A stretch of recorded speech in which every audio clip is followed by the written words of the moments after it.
প্রিয় দর্শক, স্বাগত জানাচ্ছি আগামীর বাংলাদেশ অনুষ্ঠানে। আলোচনার শুরুতেই চলুন আমরা পরিচিত হয়ে নিই আমাদের আজকের দুজন অতিথির সঙ্গে।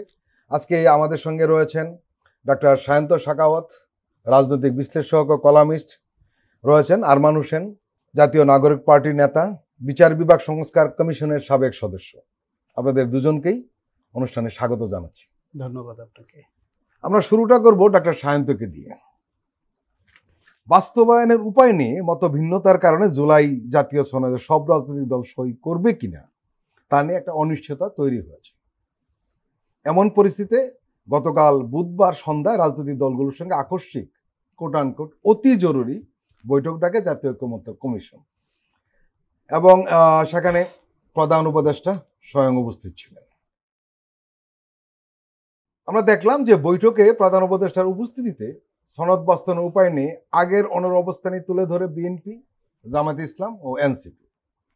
তবে প্রধান উপদেষ্টা অধ্যাপক মোহাম্মদ ইউনূস বৈঠকে বলেছেন শুক্রবার মানে আগামীকাল জুলাই জাতীয় সনদ স্বাক্ষর হবে। একই সঙ্গে তিনি বলেছেন ফেব্রুয়ারি মাসে নির্বাচন হবেই। এর মানে হলো তীব্র মত পার্থক্য আমরা দেখছি জুলাই সনদ নিয়ে। ডক্টর সায়ন্ত, গোটা বিষয়টিকে আপনি কিভাবে দেখছেন? গতকাল সংবাদ মাধ্যমে যখন এই রিপোর্টটা আসলো যে অতি জরুরি বৈঠক, মানে সংবাদ মাধ্যমের হেডলাইনগুলোতে অতি জরুরি কোট আনকোট দিয়ে বেশি গুরুত্ব বহ করে তুললো, আমি এক ধরনের এক্সাইটমেন্ট অনুভব করছিলাম যে নিশ্চয়ই একটা কিছু ঘটবে। পরে ওর মধ্যেই কিন্তু সংবাদ মাধ্যমগুলো বলছেন যে প্রধান উপদেষ্টা এখানে উপস্থিত থাকবেন। পরে এটা নিয়ে আবার আলাদা হেডলাইনে আবার রিপোর্ট হলো যে প্রধান উপদেষ্টা উপস্থিত থাকছেন।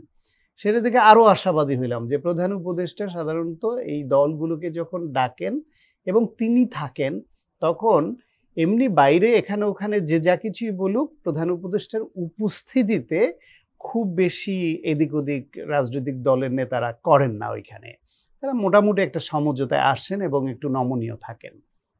সেই বিবেচনায় ভেবেছিলাম যে জুলাই সনদের বিষয়ে সবাই কিছুটা ছাড় দিয়ে মোটামুটি একটা জায়গায় আসবে, কিন্তু সেখানে দেখলাম যে ওরকম কিছু ঘটলো না। কিন্তু প্রধান উপদেষ্টার বক্তব্য এক ধরনের আশাবাদী করেছে। আবার সেই আশাবাদী এরকম, যখন এই জুলাই সনদ নিয়ে হঠাৎ করে সংবাদ মাধ্যমে আসা শুরু করলো যে এটার বাস্তবায়নের অনিশ্চয়তা, গণভোটের তারিখের অনিশ্চয়তা বা ভিন্ন মত, এবং সেটা নিয়ে তাকে স্বাক্ষর করবেন কি করবেন না, পাশাপাশি সেনাবাহিনীকে নিয়ে নানান রকমের গুজব রটনা, সেনাবাহিনীর 15 জন সার্ভিং অফিসারকে তারা হেফাজতে নেওয়া, সব মিলিয়ে টিলিয়ে কেমন একটা অনেকেই যারা গুজব ছড়াতে পছন্দ করে তাদেরকে বেশ উৎসাহিত মনে হচ্ছিল। ফলে একটা গুমুট পরিস্থিতি তৈরি হয়েছিল কিছুটা হলো অনেকের মধ্যে। কিছুদিন আগেও যেখানেই গেলে অনেকেই যে প্রশ্ন করতেন ভাই ইলেকশন হবে, ওটা একটু থেমে আসছিল, ওইটা আবার গত 2-3 দিনে আবার একটু বেড়ে গেল মনে হলো। প্রধান উপদেষ্টার বক্তব্যটা সেটাকে একটু প্রশমিত করেছে। তিনি দৃঢ়তার সঙ্গে বলেছেন যে ফেব্রুয়ারিতে নির্বাচন হবেই এবং উৎসব মুখরভাবে হবে। তার মুখ থেকে এই যে এই দৃঢ়তা, এইটা আবার ওই যে যারা গুজব রটনা করে মজা পায় এবং অনেকে গ্রহণ করে, ওইখানে একটু ওইটাকে একটু থামাতে সাহায্য করেছে আমার মনে হয়।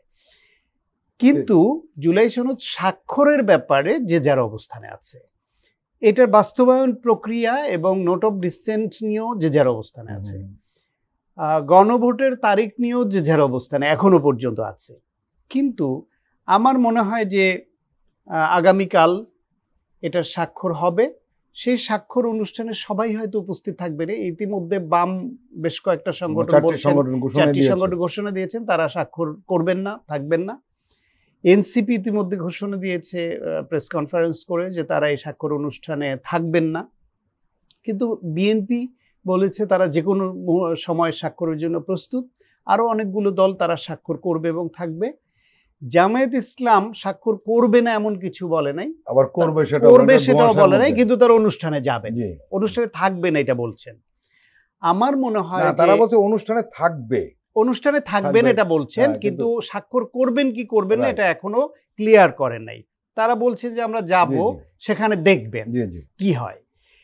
এখন স্বাক্ষর যারাই করুক বা না করুক, যেহেতু দীর্ঘদিনের আলোচনায় এটা একটা ঐক্যমত্যে কিছু কিছু বিষয় এসছে, কিছু বিষয়ে নোট অফ ডিসেন্ট আছে, সেটা স্বাক্ষরটা যারাই করুক স্বাক্ষর হবে এবং নির্বাচনও হবে। যদি কারো কোনো বিষয়ে দ্বিমত থাকে, সেই দ্বিমতের জায়গাগুলোকে নির্বাচনের প্রচারণায় সবাই অবলম্বন করবে এবং এই প্রচারণাটা খুব জোরে সোরে সব আপনি আশাবাদ ব্যক্ত করছেন যে সব রাজনৈতিক দল স্বাক্ষর করবে? আমার এটা মনে হয় না। অলরেডি তো 4টা বাম সংগঠন ঘোষণা দিয়েছে না, মূল তিনটা করবে না। এনসিপি তো যাবেই না, সুতরাং এনসিপিও এখন এই স্বাক্ষর করছে না। পরে যদি কোনো আলোচনা সমঝোতা হয় তাহলে পরেও তারা স্বাক্ষর করতে পারবে, হয়তো আনুষ্ঠানিক স্বাক্ষরতায় অংশ না নিলেও পরেও করতে পারে। আমার ধারণা বিএনপি সহ বেশ কিছু দল স্বাক্ষর করবে। এনসিপি এবং 4টা দল ঘোষণা দিয়েছে। জামায়াতের অবস্থানটা এখনো বোঝা যাচ্ছে না, এমনও হতে পারে তারা ওইখানে অংশগ্রহণ করে তাদের মতামত ব্যক্ত করে স্বাক্ষর না করে চলে আসতে পারে। তবে স্বাক্ষর করলে ভালো হবে। বাংলাদেশের রাজনীতির জন্য সমঝোতাটা খুব গুরুত্বপূর্ণ, কারণ নানান সিমটম যা দেখা যাচ্ছে। আর পতিত স্বৈরাচারের প্রধান খুনি শেখ হাসিনা, তিনি ইন্ডিয়ায় বসে যেসব কথাবার্তা বলছেন, যার অডিও এখন আমরা পাচ্ছি, সেটাও খুব স্বস্তিদায়ক নয়। আমরা এই বিষয়ে আবার পরে আসবো আপনার কাছে। আরমান হোসেন, স্বাক্ষর করা না করার ব্যাপারে ডক্টর সায়ন্ত কিছুটা হতাশা ব্যক্ত করেছেন। অনিশ্চয়তার মধ্যে উনি নিজেও রয়েছেন, আমরাও আসলে রয়েছি। উনি আবার আশাবাদও ব্যক্ত করেছেন। আপনি জানেন যে গতকালকের আলোচনা বিএনপি স্পষ্ট বলেছে তারা শুক্রবারে সনদ সই করতে প্রস্তুত রয়েছে। তারা জাতীয় সংসদ নির্বাচনের দিন একই সঙ্গে গণভোট চায়। জামাত ইসলাম বলছে তারা আগামী নভেম্বরে গণভোট চায়। তারা জুলাই সনদ স্বাক্ষর অনুষ্ঠানে যাবে, কিন্তু সনদে সই করবে কিনা তা পরিষ্কার করেনি, যেটা ডক্টর সায়ন্ত বলছিলেন। অন্যদিকে আপনারা বলছেন যে সনদ বাস্তবায়নের পথ পরিষ্কার করে স্বাক্ষরের দিকে অগ্রসর হতে হবে। সবগুলো বিষয় পরিষ্কার করে সনদ স্বাক্ষরিত হলে তবেই সেটা কার্যকরভাবে বাস্তবায়ন করা সম্ভব। এটি আপনারা গতকাল বুধবার বলেছেন। আজ আবার আপনারা এক সংবাদ সম্মেলনে আপনার দলের প্রধান নাহিদ ইসলাম বলেছেন যে আইনি ভিত্তি ছাড়া জুলাই সনদ স্বাক্ষরের বিষয়টি শুধুমাত্র আনুষ্ঠানিকতা। আইনি ভিত্তি ছাড়া এবং আদেশের ব্যাপারে নিশ্চয়তা ছাড়া জুলাই সনদে স্বাক্ষর করলে সেটা মূল্যহীন হবে। এ কারণে জুলাই সনদ স্বাক্ষর অনুষ্ঠানের অংশীদার হবে না এনসিপি। আরমান হোসেন, বিষয়টি কি তাহলে এরকম দাঁড়ালো যে এখন সনদ যেভাবে তৈরি হয়েছে সেরকমটি থাকলে আপনারা স্বাক্ষরও করবেন না, অনুষ্ঠানও যাবেন না, তাই কি? প্রথমত দেখুন, জুলাই সনদ কেন্দ্রিক যে একটা জটিলতা তৈরি হলো, এখন প্রথমত আমাদেরকে এটা প্রশ্ন করতে হবে যে জুলাই সনদ আদতে কি একটি প্রপার সনদ হতে পেরেছে কিনা। একজন আইনের শিক্ষার্থী হিসেবে এবং আইনের ভাষায় যখন একটা এগ্রিমেন্ট অথবা চার্টার স্বাক্ষরিত হয় বা চার্টার তৈরি হয়, তার কিছু বৈশিষ্ট্য থাকে। অবশ্যই এখানে একটা বিষয় থাকে, প্রথম যে কন্ডিশন থাকে সেটা হচ্ছে মিটিং অফ মাইন্ডস। অর্থাৎ যারা স্বাক্ষর করবেন সনদে, যারা এগ্রিমেন্টের পার্টি, তারা কিন্তু একটা কমন পয়েন্টে আসবেন, যেটাকে আমরা বলবো তাদের মাইন্ডটা সেম পয়েন্টে আছেন। তো সেই জায়গায় যখন জুলাই সনদে আমরা দেখছি যে আসলে প্রপার মিটিং অফ মাইন্ডস নেই।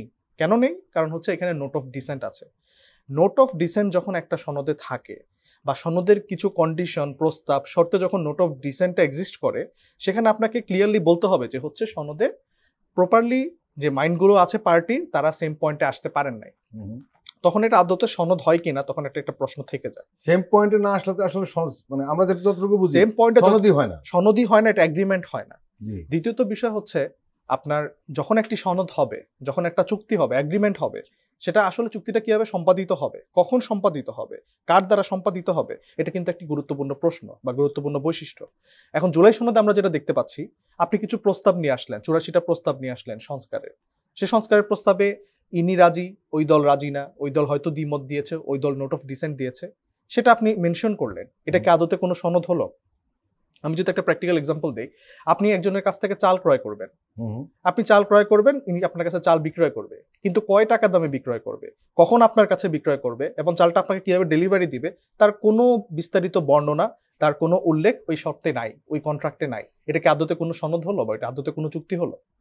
তো চুক্তি বা সনদের যেটা বেসিক এবং মেইন ইনস্ট্রুমেন্ট বা কন্ডিশন, সেটাই জুলাই সনদে মিসিং। এবং আমরা শুরু থেকে বলে আসছি, আমরা ঐকমত্য কমিশনে গিয়েছি, আমি ঐকমত্য কমিশনে সংস্কার সমন্বয় কমিটির মেম্বার ছিলাম এনসিপির। আমরা যে প্রস্তাবগুলো নিয়ে আলোচনা হচ্ছিল সেখানে অংশগ্রহণ করেছি, বাট আমরা এটা বলেছি যে জুলাই সনদ আপনি কিভাবে বাস্তবায়ন করবেন, আইনি ভিত্তিটা কিভাবে দিবেন এবং সংবিধানে কিভাবে এই জুলাই সনদকে অন্তর্ভুক্ত করবেন, সেটা কিন্তু সবচেয়ে গুরুত্বপূর্ণ বিষয়। আপনি যদি এটা সলভ করতে না পারেন তাহলে জুলাই সনদের মর্যাদায় থাকবে না। এটা আমাদের পক্ষ থেকে স্পষ্ট বর্ণনা ছিল, স্পষ্ট অবস্থান ছিল। তো এখন যেটা জটিলতা তৈরি হচ্ছে, এটা হওয়ারই ছিল। আপনার জুলাই অভ্যুত্থানে এই শহীদ আহতদের রক্তের বিনিময় কিন্তু আমাদের এই জুলাই ঐকমত্য কমিশনে আসা, আমাদের এই রাজনৈতিক দলগুলো একসাথে বসে এই দেশের যে সংবিধান, প্রশাসন এবং অন্যান্য বিচার ব্যবস্থা থেকে শুরু করে অন্যান্য যে অ্যাডমিনিস্ট্রেশন আছে সেগুলোর কোথায় কোথায় সমস্যা, কোথায় সংস্কার দরকার, সেগুলো আমরা ফাইন্ড আউট করার চেষ্টা করলাম। এখন এত মাসের পরিশ্রম, এত দলগুলোর তর্ক বিতর্ক এবং সেইগুলোর যদি ফলাফল যদি আমরা জাস্ট এক প্রকার জেন্টলম্যানস এগ্রিমেন্টে ছেড়ে দেই, একটা পলিটিক্যাল এগ্রিমেন্টে ছেড়ে দেই, সেটা আদতে কোনো ফলাফল নিয়ে আসবে না। কারণ আমাদের স্মৃতিতে আছে 90-এর ওই 3 জোটের রূপরেখা, যেটা দলগুলো খুব সুন্দর সুন্দর বিষয় একমত হয়েছিল, মিডিয়া সংস্কার করবে, স্বৈরাচারী আইনগুলো সংস্কার করবে। তো আসলে তো কিছুই হয় নাই। রাজনৈতিক দলগুলো কোনো এগ্রিমেন্ট তারা বাস্তবায়ন করতে পারে নাই। সেই ওই 3 জোটের রূপরেখাকে আমরা জুলাই সনদের আবার সেই পুনর্বর্তন হতে দিব না। আমাদের অবস্থান এটা যে জুলাই সনদটা যখন আপনি তৈরি করেছেন সেটার বাস্তবায়নের সম্পূর্ণ রূপরেখা, বিস্তৃত রূপরেখা আপনাকে রাখতে হবে। তো আমরা যে কথা বলেছি যে জুলাই সনদের বাস্তবায়ন, যে আদেশের কথা আসছে, একটি অধ্যাদেশ হবে, আদেশ হবে, যে কনস্টিটিউশনাল অর্ডার হবে, সেটা আপনাকে আগে রাজনৈতিক দলগুলোর কাছে প্রকাশ করতে হবে। কারণ আপনি অধ্যাদেশ জারি করে ফেললেন, সে অধ্যাদেশের কি বক্তব্য, সে অধ্যাদেশে কি বর্ণনা, তার সাথে আমি একমত হতে পারলাম না, তখন আমার কিন্তু কোনো কিছু বলার সুযোগ থাকবে না। তো এই বিষয়ে আমরা বলেছি যে অধ্যাদেশটা হবে, সেটা আপনি রাজনৈতিক দলগুলোর কাছে আগে শেয়ার করবেন। আমাদের দ্বিতীয় আজকে প্রেস ব্রিফিংয়ে যে দ্বিতীয় পয়েন্ট ছিল যে হচ্ছে নোট অফ ডিসেন্টকে আপনার সম্পূর্ণভাবে ডিল করতে হবে। যখন আপনি গণভোটে নিয়ে যাবেন জুলাই সনদকে, সেখানে নোট অফ ডিসেন্ট বলতে কিছু থাকবে না। যে 84টি প্রস্তাব যখন দেশের জনগণ সে প্রস্তাবগুলোর সাথে হ্যাঁ ভোট দিয়ে পাশ করলো, তখন সেখানে নোট অফ ডিসেন্টের কোনো এক্সিস্টেন্স থাকবে না। জনগণ যেখানে প্রস্তাবগুলোকে মেনে নিল, জনগণ ভোটের মাধ্যমে যখন প্রস্তাবগুলোকে অনুমোদন দিল, সেখানে আপনি নোট অফ ডিসেন্ট দিয়েছেন অথবা কি দিলেন না সেটা ম্যাটার করার সুযোগ নেই। আমরা সেটা বলেছি। আরেকটা বিষয় বললাম, একটা জটিলতা তৈরি হলো যে জুলাই সনদের যে বাস্তবায়ন অধ্যাদেশ বা আদেশটা কে জারি করবেন। আদেশটা বলা হচ্ছে যে বর্তমানে বাংলাদেশের রাষ্ট্রপতি উনি আদেশটা জারি করবেন। তো এটা আসলে কিসের ভিত্তিতে? এটা তো প্রেসিডেন্সিয়াল গভর্নমেন্ট না, বর্তমানে আমরা আছি পার্লামেন্টারি গভর্নমেন্ট সিস্টেমে। তো এখানে তো একজন প্রেসিডেন্টের অর্ডার দেওয়ার সুযোগ নেই। আইনের ছাত্র হিসেবে এটা আসলে কোনটা সমাধান? এখন দেখুন, আমরা এনসিপি শুরু থেকে জুলাই সনদের বাস্তবায়নের জন্য গণপরিষদের কথা বলে আসছি, এবং আমি আপনাকে ওপেন চ্যালেঞ্জ করে বলতে পারি জুলাই সনদের বাস্তবায়নের জন্য গণপরিষদ নির্বাচন এবং গণপরিষদ গঠনের মাধ্যমে জুলাই সনদের বাস্তবায়নের চাইতে আর কোনো বেটার পদ্ধতি ছিল না। এখন আপনি যে সাংবিধানিক আদেশের কথা বলছেন, আপনি গণভোটের কথা বলছেন, এগুলো সবই কিন্তু আপনার এই বর্তমানে 72 সংবিধানের বাইরে গিয়ে আমরা এইসবের কথা বলছি। এবং পরবর্তীতে একটা শঙ্কা থেকে যায় যে জুডিশিয়াল রিভিউ বা হাইকোর্টের মাধ্যমে এটার উপর যে কাচি চালাবে না, বা এই জুলাই সনদ যে এক সময় টুকরা টুকরা হয়ে যাবে না, এরকম কোনো শঙ্কা থেকে আমাদের মুক্ত হওয়ার সুযোগ নাই। সুযোগটা রয়েছে বলে অনেক আইনজ্ঞ বলছেন। হ্যাঁ, সবসময় সুযোগ রয়েছে। আপনি এখন যে সাংবিধানিক আদেশটা দিবেন, এই সাংবিধানিক আদেশ কিন্তু বর্তমানে 72-এর সংবিধানের অনুযায়ী দেওয়ার সুযোগ নাই। আপনি যে গণভোটের কথা বলছেন, সেটা কিন্তু 72-এর আরপিও বা গণভোট আইন 1991 তার অধীনে এই গণভোট করার সুযোগ নাই। এগুলোর প্রত্যেকটাই এক্সট্রা কনস্টিটিউশনাল পদক্ষেপ। তো পরবর্তী নির্বাচনের পরে যদি কেউ হাইকোর্টের কাছে প্রশ্ন রাখে, সুপ্রিম কোর্টে প্রশ্ন করে যে কিসের ভিত্তিতে এই গণভোট, কিসের ভিত্তিতে জুলাই সনদের বাস্তবায়ন, তখন কিন্তু আদালতের কাছ থেকে উত্তরটা নেগেটিভলি আসে। আপনাকে একটা প্রশ্ন করি, যদি এতগুলি আইনের সমস্যা রয়েছে, আমরা আগেও শুনেছি, আপনার আর একটু ডিটেলস বললেন, আমার প্রশ্ন, এতগুলি জানার পরেও জাতীয় ঐকমত্য কমিশন এইদিকে যাচ্ছে কেন? আপনাদের কি মতামত, কেন যাচ্ছে তারা? জাতীয় ঐকমত্য কমিশন যেটা করার চেষ্টা করেছে, তারা তাদের জায়গা থেকে রাজনৈতিক দলগুলোকে একত্রে আনার চেষ্টা করেছে।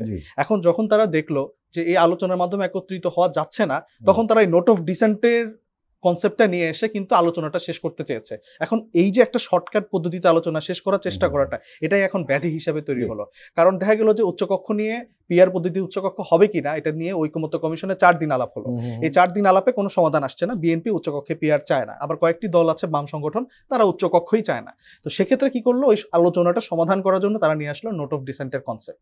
এখন একটি আলোচনা সভায় যখন মেজরিটি বা আমার দেখা গেল যে হচ্ছে 30টি দলের মধ্যে 28টি দল উচ্চকক্ষে পিআর চাচ্ছে, অথবা আপনার সাংবিধানিক প্রতিষ্ঠানগুলোতে নির্বাহী পদক্ষেপের বাইরে গিয়ে সম্মিলিত বাছাই কমিটির মাধ্যমে নিয়োগ চাচ্ছে, তখন আমাকে মেজরিটির অপিনিয়নকে তো রেসপেক্ট করতে হবে। সেখানে আবার ছোট দল বড় দল এই প্রশ্ন, ছোট দল বড় দল যদি আপনি এভাবে ক্লাসিফাই করেন তাহলে আপনার তো তাদেরকে ঐকমত্য কমিশনে আনারই প্রয়োজন ছিল না। আপনার যে দলগুলো ক্ষমতায় আসতে পারবে তাদেরকে নিয়ে বসতেন, একটা আলোচনার মাধ্যমে একটা সনদ তৈরি করে বা একটা এগ্রিমেন্ট সাইন করে আপনি তাহলে নির্বাচনের দিকে চলে যেতেন। তো পুরো জিনিসটাই কিন্তু ব্যর্থতায় পর্যবসিত হচ্ছে। তো ঐকমত্য কমিশন নোট অফ ডিসেন্টের যে একটা আমি বলবো যে লুপ হোল নিয়ে এই সনদের আলোচনা শেষ করলো, সেটাই এখন বর্তমানে একটি ব্যাধি হয়ে দাঁড়িয়েছে এবং এটাই বড় প্রতিবন্ধকতা হয়ে দাঁড়িয়েছে। তো আমাদের আজকের প্রেস ব্রিফিংয়ে আমরা 3-4টা পয়েন্ট নিয়ে আসছি। নোট অফ ডিসেন্টের বিষয়ে কথা বলেছি, আমরা অধ্যাদেশের বিষয়ে কথা বলেছি, আমরা বলেছি যে এই অধ্যাদেশটি বা আদেশটি প্রধান উপদেষ্টা কর্তৃক হতে হবে, প্রধান উপদেষ্টা কর্তৃক জারি হতে হবে। এই আমাদের যে আকাঙ্ক্ষার আমরা প্রতিফলন দেখাতে চেয়েছি বা আমাদের বক্তব্য দিয়েছি, সেটা এই ঐকমত্য কমিশনের যেখানে ব্যর্থতা, যেখানে দুর্বলতা, তারই প্রতিফলন। এর মানে আমি যে প্রশ্নটা করেছিলাম সেই ব্যাপারে যদি আমাদের সরাসরি একটু বলতেন ভালো হতো, যে এখন যেভাবে খসড়াটা তৈরি করা হয়েছে আমরা ধরে নিচ্ছি সেটার উপরে আসলে স্বাক্ষরের কথা বলা হবে, তাহলে কি আপনারা স্বাক্ষর করবেন না এবং অনুষ্ঠানে যাবেন না? না, আমাদের স্বাক্ষর করা অনুষ্ঠানে যাওয়ার কোনো সম্ভাবনা নেই। প্রথমত এটা তো জুলাই সনদ হয় নাই বলে আমরা মনে করি, সো এখানে আমরা স্বাক্ষর বা অংশগ্রহণের কোনো সম্ভাবনা নেই। ডক্টর সায়ন্ত, আপনি বলছিলেন এবং তাদের কথায় তা মানে তা আমরা ভাবছিলাম, এনসিপির কেন্দ্রীয় নেতা এবং আপনি জানেন যে মানে জাতীয় ঐক্যমত্যে দলের থেকে প্রতিনিধিত্ব করতেন, জাতীয় ঐক্যমত্য কমিশনে যেতেন, উনি আসলে স্পষ্টই বলেছেন যে এটা হলে তারা স্বাক্ষরও করবেন না, অনুষ্ঠানও যাবেন না। আপনার কাছে আমার প্রশ্ন, এই যে জাতীয় গণতান্ত্রিক পার্টি, তরুণদের পার্টি, এবং এরাই জুলাই আন্দোলনের সামনের কাতারে ছিলেন এবং এই আন্দোলনের নেতৃত্বে এমন কিছু ব্যক্তি রয়েছেন যাদেরকে আমরা আন্দোলনের পোস্টার বয় বলি, তারা যদি এই জুলাই সনদের স্বাক্ষর না করে তাহলে জুলাই সনদের কি হবে? জুলাই সনদের মতো থাকবে এবং এটা একেবারে বিফলে গেছে তা না, যতটা ফ্রুটফুল হওয়া প্রত্যাশিত ছিল সেটা হচ্ছে না, সবাই একমত হয়ে স্বাক্ষর না করলে। যেমন ধরেন কিছু কিছু রাজনৈতিক দল নিজেদের মধ্যে আলাপ আলোচনা করে রাষ্ট্রীয় প্রশ্নে কিছু রাজনৈতিক প্রশ্নে সিদ্ধান্ত নেয় না। বিএনপির আগে 31 দফা যখন করেছে তারা এবং তাদের সমমনা দলগুলি মিলে সিদ্ধান্ত নিয়ে 31 দফা প্রণয়ন করেছে না, প্রথমে আরো কম ছিল, পরে 27 দফা থেকে 31 দফা করলো, এটা তো করেছে তারা। এখন এইখানে সব দলগুলা আলোচনা করেছে, দলগুলোর মধ্যে দূরত্ব কিছুটা হলেও কমেছে, বাংলাদেশে যে কালচার ছিল না সবাই একসঙ্গে বসার আলাপ করার, সেটা হয়েছে, এটা একটা সফলতা। কিছু কিছু সিদ্ধান্তে সবাই একমত হয়েছে। বিএনপির অ্যাক্টিং চেয়ারম্যান তারেক রহমান কিন্তু বিবিসির সঙ্গে সাক্ষাৎকারে স্পষ্ট করেছেন যে তার দল ক্ষমতায় আসলে তারা জুলাই সনদে যেই বিষয়গুলোতে সবাই একমত হয়েছে এটা তাদের অঙ্গীকার, এটার বাস্তবায়ন আগে করবে, তারপরের ধাপে করবে 31 দফার মধ্যে যেগুলো জুলাই সনদের একমতের মধ্যে আসেনি, এর বাইরে যেগুলো থেকে যাবে সেগুলি দ্বিতীয় ধাপে। তার মানে হচ্ছে এই আলোচনায় যদি সবাই স্বাক্ষর নাও করে, বিএনপি তার তরফ থেকে এই অঙ্গীকার, তার দলের প্রধান এই অঙ্গীকার করেছেন যে তারা এটা বাস্তবায়ন করবে। রাজনৈতিক দলের অঙ্গীকার কি মানুষ বিলিভ করে? একটা বিলিভ না করলে আপনি তো পরে তাদের ধরতে পারবেন যে এই ধরার কারণে তারা আইন দিতে চাচ্ছে। দ্বিতীয় হচ্ছে গিয়ে আজকে যে আলোচনাটা এনসিপির পক্ষ থেকে করা হচ্ছে এবং যে আলোচনা, যে প্রশ্ন আপনি করলেন সেটা, এবং আরমানও যে কথাটা বলেনি, অলরেডি নাহিদ ইসলাম আরো গুরুতর একটা অভিযোগ এনেছে এই কমিশনের বিরুদ্ধে। নাহিদ ইসলাম বলছে জুলাই ঘোষণাপত্রের আগেও দাবি ছিল আইন ভিত্তি থাকবে, কিন্তু সেটা হয়নি। জুলাই ঘোষণাপত্রের যে টেক্সট সেটি নিয়ে কিন্তু এক ধরনের প্রতারণা করা হয়েছে, সেই টেক্সট আমাদের দেখানো হয়নি। আগে যে অংশ দেখানো হয়েছে ঘোষণাপত্র পাঠের সময় যেটা পরিবর্তিত হয়েছিল এবং সেটা অনেক কম্প্রোমাইজ একটা ডকুমেন্ট হয়েছে।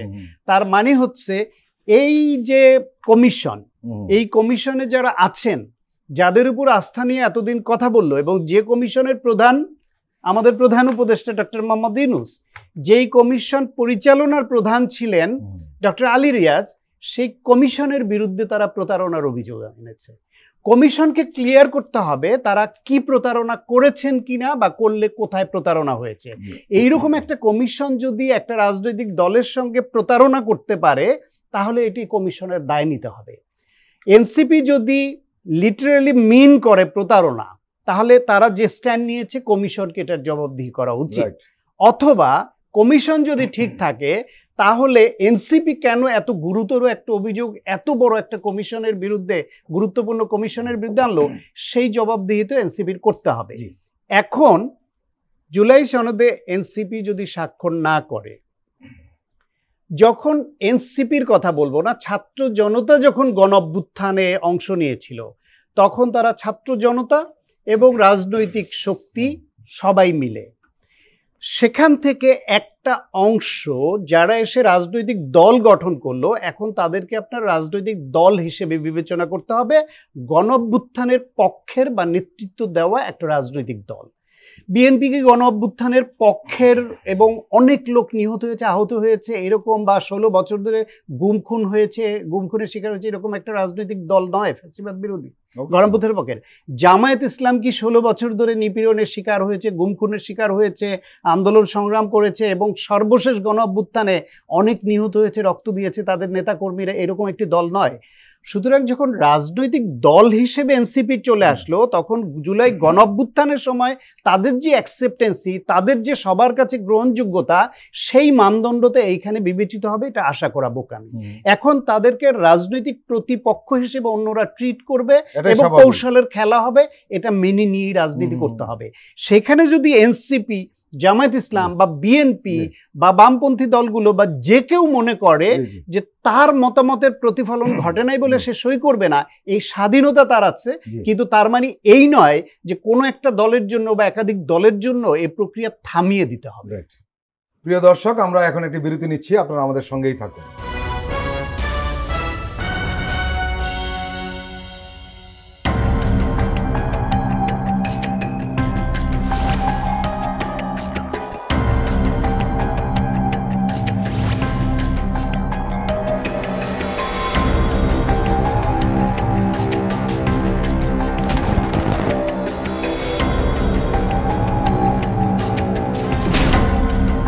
ফ্যাসিবাদের দিনলিপি, গবেষণা ও উপস্থাপনা সাইদ খান, প্রযোজনা আফরোজা সুলতানা ও মামুন মাহমুদ।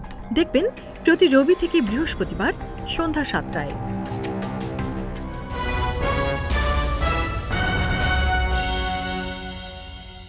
আবারও স্বাগত আগামীর বাংলাদেশ অনুষ্ঠানে। আজকে আমাদের সঙ্গে অতিথি হিসেবে রয়েছেন আরমান হুসাইন, কেন্দ্রীয় সংগঠক, জাতীয় নাগরিক পার্টি এনসিপি, রয়েছেন রাজনৈতিক বিশ্লেষক ও কলামিস্ট ডক্টর সায়ন্ত সাখাওয়াত। আরমান হুসাইন, আপনাদের দলের প্রধান নাহিদ ইসলামের আজকে যে সংবাদ সম্মেলনে, সেটা একটি বক্তৃতা দিয়ে যে উনি যে বক্তব্য রেখেছেন সে বিষয়ে কথা বলছিলেন ডক্টর সায়ন্ত। আসলে উনি গুরুতর অভিযোগ করেছেন নিঃসন্দেহে, যে ঘোষণাপত্র নিয়ে যে তাদের সাথে প্রতারণা করা হয়েছে, আপনাদের সঙ্গে প্রতারণা করা হয়েছে, এবং যেটা টেস্ট দেখানো হয়েছিল সেটা মূল জায়গায় তখন ছিল না। ওই সময় আপনারা এই নিয়ে ক্ষোভ প্রকাশ করেছেন। আমরা এটাও দেখেছি আপনাদের কিছু নেতা সেই অনুষ্ঠানে আগে কক্সবাজার চলে গিয়েছিলেন, সেটি নিয়ে আবার নতুন নানান ধরনের কথাবার্তা হয়েছে, এবং আপনারা অনেক সময় বলেছেন যে আপনারা আসলে অনিচ্ছা সত্ত্বে সেটা মেনে নিয়েছেন। এবং এই ঘোষণাপত্র মেনে নেওয়ার পর যখন সনদ নিয়ে কথা উঠলো, তখন আপনাদের অনেক নেতা বলেছে যে আমরা এই সনদে ছাড় দেব না, অনেকবার কিন্তু বলেছে। নাহিদ ইসলাম বলুন, আপনাদের দলের সদস্য সচিব আক্তার হোসেন বলুন, এরা সবাই কিন্তু এই কথাটা খুব স্পষ্টভাবে বলেছে। আমরা দেখলাম যে আপনারা সেই জায়গায় রয়েছেন, কিন্তু প্রশ্নটা উঠেছে যেটা প্রতারণার শব্দটা, এই শব্দটা আসলে একটু গুরুত্ব বহন করে নিঃসন্দেহে। এবং যে বিষয়টি ডক্টর সায়ন্ত উঠিয়েছেন, যেটা দুই পক্ষ থেকেই বিষয়টি এটা মানে সুরা হওয়া দরকার, এই কারণে মানুষ আসলে জুলাই সনদ নিয়েও তখন এক ধরনের সন্দেহের মধ্যে পড়বে যে ওইটা যদি ঘোষণাপত্র নিয়ে যদি প্রতারণা হয়, এটা নিয়ে হতে পারে। জুলাইয়ের ঘোষণাপত্র কিন্তু ঐকমত্য কমিশন দেয়নি। ঐকমত্য কমিশনের দায়িত্ব ছিল না জুলাই ঘোষণাপত্র তৈরি করা, বা জুলাই ঘোষণাপত্র তৈরির সাথে তাদের কোনো সংশ্লিষ্টতা ছিল না। এটা সরকার, এটা করেছে সরকার। সরকারের তিনজন উপদেষ্টা জুলাই ঘোষণাপত্র তৈরির দায়িত্বে ছিলেন, এবং সেখানে কিন্তু সরকারের ছাত্র উপদেষ্টারা ছিলেন না। সরকার, আমি নাম না বললাম, তিনজন উপদেষ্টা ছিলেন। নাম বলতে পারেন, আমরা শুনে রাখি। উপদেষ্টা ছিলেন জনাব সালাউদ্দিন আহমেদ, উনি ছিলেন। আর তারপরে হচ্ছে জনাব ওয়াহিউদ্দিন মাহমুদ, উনি ছিলেন পরিকল্পনা উপদেষ্টা। আরেকজন সম্ভবত ছিলেন, আমি নামটা মনে করতে পারছি না। তারা ছিলেন এই জুলাই ঘোষণাপত্র তৈরির কাজে। ছাত্র উপদেষ্টা, সরকারের ছাত্র উপদেষ্টাতে দুইজনের একজনও কিন্তু জুলাই ঘোষণাপত্র তৈরির কাজে ছিলেন না, এবং কি জুলাই ঘোষণাপত্র পাঠ করার আগে তারা সেই ঘোষণাপত্রের টেক্সটিও দেখার সুযোগ পাননি। এখন যেটা হয়েছে, জুলাই ঘোষণাপত্র নিয়ে তো আপনার অনেক লম্বা সময় ধরে আলোচনা হচ্ছিল, রাজনৈতিক দলগুলোকে জুলাই ঘোষণাপত্রের খসড়া পাঠানো হচ্ছিল, কিন্তু জুলাই ঘোষণাপত্র পাঠ করা হয়েছিল 5ই আগস্ট এই বছরে।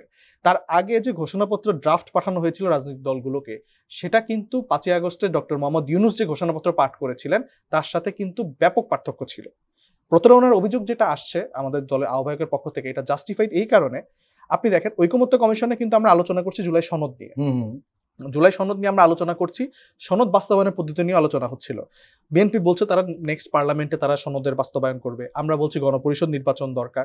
সে জায়গায় যখন আমরা একটা কমন পয়েন্টে আসতে পারি নাই, জুলাই ঐকমত্য কমিশনে জুলাই সনদ নিয়ে আলোচনা হচ্ছে, সেখানে কিন্তু ঘোষণাপত্রে বলা হয়েছে এই ঘোষণাপত্রটি পরবর্তী সংবিধান সংশোধনের মাধ্যমে চতুর্থ তফসিল অন্তর্ভুক্ত করবে।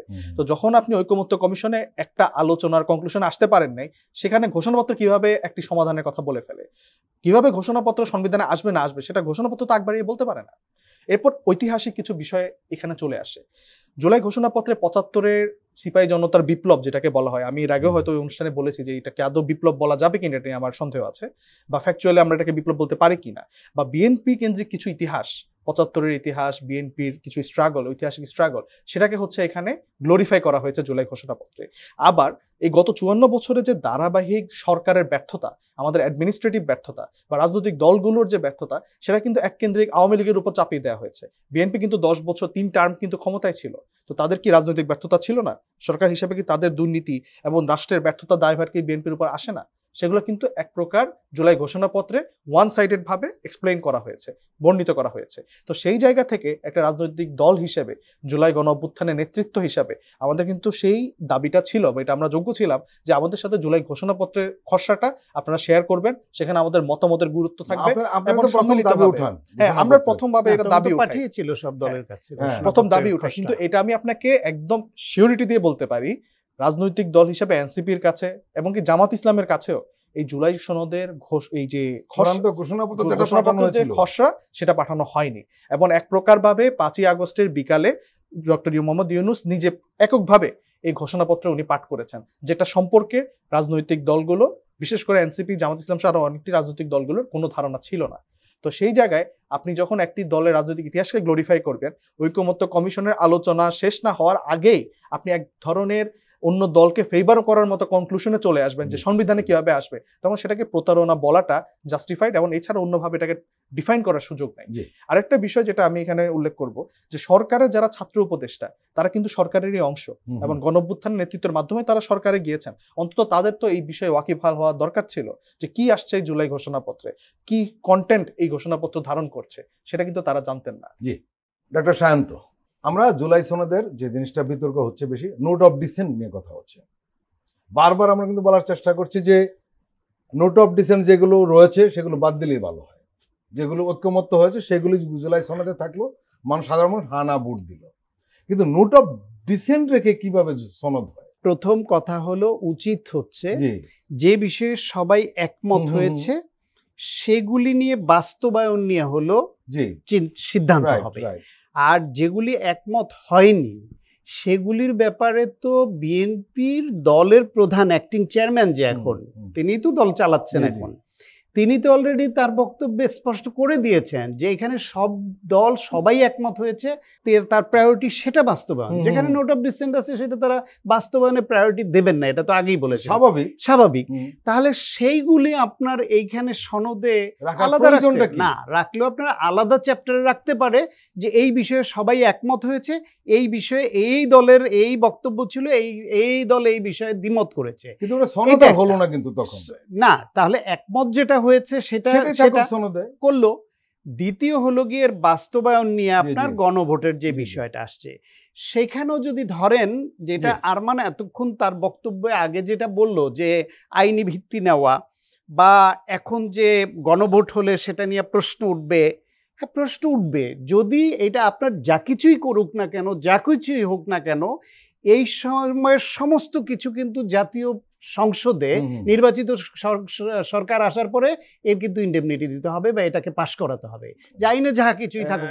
বাংলাদেশে এ পর্যন্ত যতবার এক্সট্রা কনস্টিটিউশনাল ঘটনা পদ্ধতি বা বিভিন্ন ঘটনা ঘটেছে, প্রতিটারই কিন্তু পরে নির্বাচিত সংসদ এসে সেটার বৈধতা হয়েছে। সুতরাং ওগুলা যা করা হয়েছে 111-এর পরে হয়েছে, এর আগে হয়েছে, এরশাদের আমলে হয়েছে, জিয়াউর রহমানের ওই সময় কিছু হয়েছে, শেখ মুজিব হত্যাকাণ্ডের পরে ওই সময়টা হয়েছে। সুতরাং সবই করতে হয়। 1 2 হলো সংবিধানে আবার জাতীয় সংসদে পাশ করেও যেগুলো আবার ঢুকেছে সংবিধানের মধ্যে, সেটাও আবার পরে আবার সংসদে বা সংসদ ছাড়াই সেগুলা বাতিল করে পরে সংসদে পাশ হয়েছে। শেখ হাসিনা তার বাপের, তার পরিবার স্বাধীনতার চেতনার নাম করে যা যা ঢুকিয়েছিল, এখন কি কোনোটার অস্তিত্ব আছে আপনার মতে? সংবিধান আছে কিন্তু ওই আইনগুলির অস্তিত্ব নাই। এবং জাতীয় সংসদ হওয়ার পরে এগুলো সবই আবার পরিবর্তিত হবে। শেখ মুজিব হত্যাকাণ্ডের পরে যে ইন্ডেমনিটি এসেছিল, সেই ইন্ডেমনিটির পরে সেটা কিন্তু পরে জাতীয় সংসদেই পাশ করাতে হয়েছে। আবার সেই সংসদে পাশ করে ইন্ডেমনিটি কিন্তু শেখ হাসিনা আবার সংসদেই বাতিল করেছে। সুতরাং এই এক্সট্রা কনস্টিটিউশনাল বলে বিরাট কিছু ক্ষতিকর হয়ে যাবে এমন না, আবার জাতীয় সংসদের মাধ্যমে পাশ করাইলে সেটা স্থায়ী কিছু হয়ে গেল এমনও নয়। সরকারে আসার পরে তাদের কার্যক্রমের উপর ডিপেন্ড করবে মানুষ কিভাবে নিচ্ছে, আবার অভ্যুত্থান হচ্ছে কিনা, আবার আন্দোলন হচ্ছে কিনা, আবার সংবিধান পরিবর্তন হয়ে যাচ্ছে কিনা গণ অভ্যুত্থান বা বিপ্লবের মাধ্যমে। সুতরাং এই আগাম এত সংস্কার সব বইতে লিখলেই সহি হয়ে গেল, এটা ভাবারও কোনো কারণ নেই। প্রিয় দর্শক, আমরা আবার একটি বিরতি নিচ্ছি, আপনারা আমাদের সঙ্গেই থাকুন।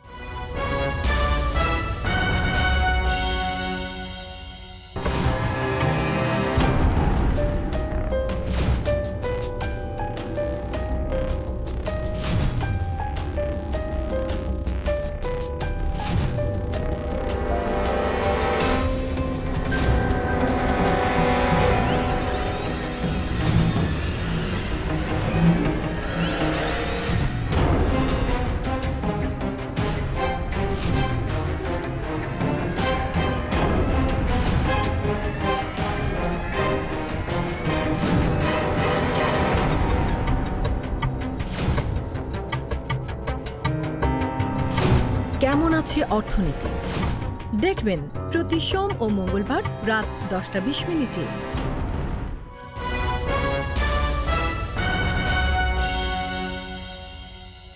প্রিয় দর্শক, আবার স্বাগত আগামীর বাংলাদেশ অনুষ্ঠানে। আজকে আমাদের সঙ্গে অতিথি হিসেবে রয়েছেন ডক্টর সায়ন্ত সাখাওয়াত, রাজনৈতিক বিশ্লেষক ও কলামিস্ট। রয়েছেন জাতীয় নাগরিক পার্টি এনসিপির কেন্দ্রীয় সংগঠক আরমান হুসাইন। 4টি বিশ্ববিদ্যালয়ে ছাত্র সংসদ নির্বাচন হলো, 3টির ফলাফল তো আমরা জানতে পেরেছি। রাকসুর ফলাফল আজ রাতের শেষের দিকে জানা যেতে পারে। অনেকে বলছেন এর কোনো প্রভাব জাতীয় নির্বাচনে পড়বে না, আবার কেউ বলছেন প্রভাব পড়বে। তাদের যুক্তি হলো সোশ্যাল মিডিয়ার কারণে এই ছাত্র সংসদ নির্বাচনের সব খবর সাধারণ মানুষ জানতে পারে এবং তারা আগ্রহ নিয়ে দেখে। এই নিয়ে সর্বত্র আলোচনা হয় এবং এখন হচ্ছে। ডক্টর সায়ন্ত, এই যে ছাত্র সংসদ নির্বাচনের ফলাফল এরকম হচ্ছে কেন একটা জিনিস, আর এর প্রভাব আদৌ জাতীয় নির্বাচনে পড়বে কিনা? প্রভাব পড়বে কি পড়বে না, এটা দুই পক্ষ থেকে মানে এক্সাজারেশন হচ্ছে। যারা বিজয়ী হচ্ছে তারা এটাকে দেখানোর চেষ্টা করছে যে এটা ব্যাপক প্রভাব পড়বে এবং সারা দেশে জাতীয় নির্বাচন হলে এরকমই হতে পারে ফলাফল। এটা একটা তারা ওয়েভ তৈরি করার চেষ্টা করছে এবং এটা খুবই স্বাভাবিক। আচ্ছা, যদি ছাত্র দলের প্যানেল এরকম জিতলো, বিএনপিও এই ভূমিকাই নিত, আজকে জামাত ইসলাম বা ছাত্র শিবির যে ভূমিকা নিয়েছে। আবার যারা পরাজিত হয়েছে তারা একেবারেই বলছে এর কোনো প্রভাবই পড়বে না। আসলে দুইটা মাঝামাঝি হবে। এর একেবারে প্রভাব পড়বে না এমন নয়, কারণ এই যে বিজয়টা হলো পরপর 4টা বিশ্ববিদ্যালয়ে, এটার একটা ওয়েব তো সাধারণ মানুষের মধ্যে পড়ে যে সব জায়গায় ছাত্রদল এত বড় সংগঠন, বিএনপি এত বড় সংগঠন, তাদের সব কিছুকে ছাত্রদল যে অভিযোগ করছে কারচুপির বা বিভিন্ন রকমের কৌশলের আশ্রয় নেয়, অপকৌশলের আশ্রয় নেয়, সেই অভিযোগ যদি সত্য হয় সেটাও তো সাকসেসফুলি পেরেছে ছাত্র শিবির। যদি হয় তাহলে জাতীয় নির্বাচনও তো এই কৌশলের প্রশ্ন সামনে আসবে। তাহলে কি জামায়াত এতখানি এগিয়ে গেল? এই আলোচনা কিন্তু মানুষের মধ্যে হচ্ছে।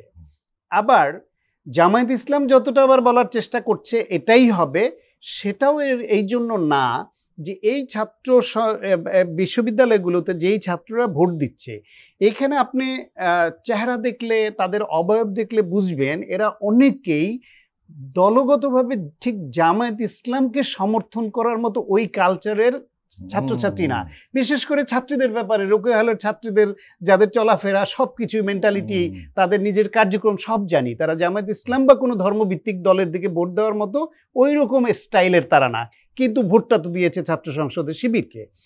অথবা এখানে সাধারণ একটা ছাত্র সেইখানে শিবিরকে ভোট দিয়েছে, কিন্তু সে তার এলাকায় যখন ভোট দিতে যাবে বা তার ফ্যামিলি দেখা যাবে তার ফ্যামিলি মেম্বারই ওইখানে হয়তো অন্য একটা দলের সদস্য, কিংবা ওইখানে জামায়াত ইসলামের যে নেতা সেই নেতাকে হয়তো সে নেতা হিসেবে চিনেই না, জানেই না। কারণ জামায়াত ইসলাম দলীয়ভাবে যেই পরিচয় আছে, প্রত্যেক এলাকায় এমপি হওয়ার জন্য যে একটা ফিগার হিসেবে আবির্ভূত হওয়া বাংলাদেশে লাগে, সেইটা অনেক এলাকাতেই জামায়াতের ওইরকম নেতাও নাই। গত 1 বছরে কিন্তু তারা সবাই পরিচিত।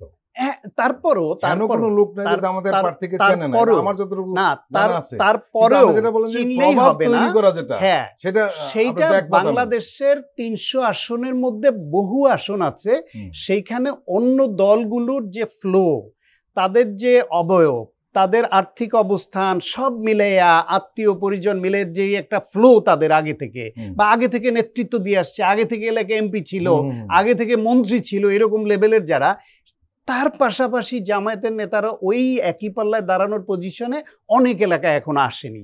ফলে ওইখানে গিয়ে এই ছাত্রটাই যখন ভোট দিবে, ওইখানকার নেতৃত্ব, ওইখানকার পরিস্থিতি, ওইখানের বিজয়ী হওয়ার সম্ভাবনা, এইসব ইকুয়েশনগুলি কাজে লাগে। প্লাস হচ্ছে গিয়ে এইখানে কিন্তু ছাত্র শিবিরকে ভোট দেওয়াটার পেছনে দলগতভাবে জামায়াতের আদর্শিক অবস্থান বা জামায়াত ক্ষমতায় আসলে দেশ পরিচালনার পদ্ধতি কি হবে, ধর্মীয় অবস্থান কি হবে, নারীর স্বাধীনতা কি হবে, আমার কালচারাল পজিশন কি হবে, আমার এই নাটক সিনেমা নাচ গানের কি হবে, আমার সমস্ত কিছু এই বিষয়গুলো সমন্বিতভাবে চিন্তা করে কিন্তু জামায়াতকে ভোট দেয়। যে বিষয়গুলি বললেন সেই বিষয়গুলি বিশ্ববিদ্যালয়ে বেশি চর্চা হয় না, কিন্তু স্থানীয়ভাবে শিবির এইখানে ছাত্র সংসদে আসলেই রাষ্ট্রীয় ক্ষমতার পরিবর্তন হলে যে প্রভাব পড়ে, সেই প্রভাব যে একটা ছাত্র সংসদ নির্বাচনে বিজয়ী হলে পড়ে তা তো না।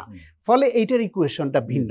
এইখানে ছাত্ররা দেখে যে কে নির্বাচিত হইলে তার এখানে খবরদারিটা কম করবে, কে নির্বাচিত হইলে সে একটু সুবিধা পাবে, সে তার লাইব্রেরিটা একটু ভালো মতো থাকবে, পড়ার পরিবেশ থাকবে, গোলযোগটা কম করবে, মাস্তানিটা একটু কম করবে, এইসব বিষয়গুলো কিন্তু মূলত দেখে এইখানে। আর স্থানীয় যে বিভিন্ন জাতীয় পর্যায়ের এমপি নির্বাচন বা অন্য নির্বাচনে এই কিন্তু ফ্যাক্টর আরো অনেক বেশি। ফলে এই দুইটা খুব বেশি প্রভাব পড়বে এমনও নয়, আবার একেবারেই প্রভাব পড়বে না, এই দুই পক্ষের কোনোটাই আসলে ঠিক না। রাইট। আর মানুষ আইন একই প্রশ্ন যদি আপনাকে করি তাহলে আপনি কি বলবেন? প্রশ্নটা অনেকটা আমি আমার সম্মানিত সহ-আলোচকের সাথে একমত। ছাত্র সংসদের নির্বাচন বা বিশ্ববিদ্যালয়ের যে পলিটিক্স আর ন্যাশনাল যে পলিটিক্স, সেটার মধ্যে কিন্তু একটা পার্থক্য আছে। এক, আবার ছাত্র শিবিরের বিশ্ববিদ্যালয়ের কার্যক্রম, আবার জামায়াতের ন্যাশনাল পলিটিক্সে আসন ভিত্তিক যে কার্যক্রম, তার মধ্যে পার্থক্য আছে।